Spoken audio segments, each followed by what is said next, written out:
Pourquoi est-il mathématiquement impossible de devenir riche uniquement en travaillant dur? C'est une vérité qui dérange, surtout dans notre culture qui valorise l'effort et la sueur. Nous avons tous grandi avec cette idée héritée de la morale protestante et de l'école républicaine. Travaille bien et tu seras récompensé. C'est noble, mais économiquement, c'est incomplet, voire naïf. Thomas Piketty, dans son analyse du capital au XXIe siècle, a mis en lumière une équation brutale. R est supérieur à G. Le rendement du capital, R, est historiquement supérieur à la croissance économique, G, et donc à la hausse des salaires. En français courant, l'argent travaille plus vite que les humains. Si vous vous contentez de votre salaire, vous jouez à un jeu dont les règles sont truquées contre vous.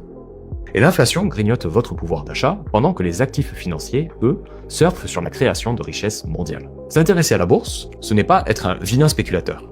C'est prendre conscience de ce mécanisme sociologique. Il y a deux manières de gagner sa vie. Louer son temps, le salariat, ou louer son argent, l'investissement. Le temps est limité. Vous ne pouvez pas travailler 25 heures par jour, et votre corps va finir par s'user. L'argent, lui, ne dort pas, ne prend pas de vacances, et ne fait pas de burn-out.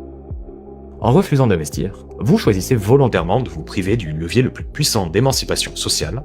Vous restez dépendant de votre seule force de travail, ce qui est une position de fragilité extrême en cas de coup dur.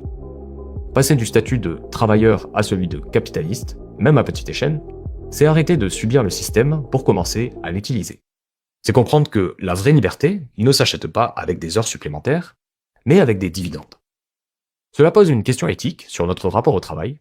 Est-ce que l'argent gagné à la sueur du front a plus de valeur morale que l'argent gagné par l'intelligence de l'investissement? Ou est-ce une croyance qui nous maintient dans la précarité? Le débat est ouvert.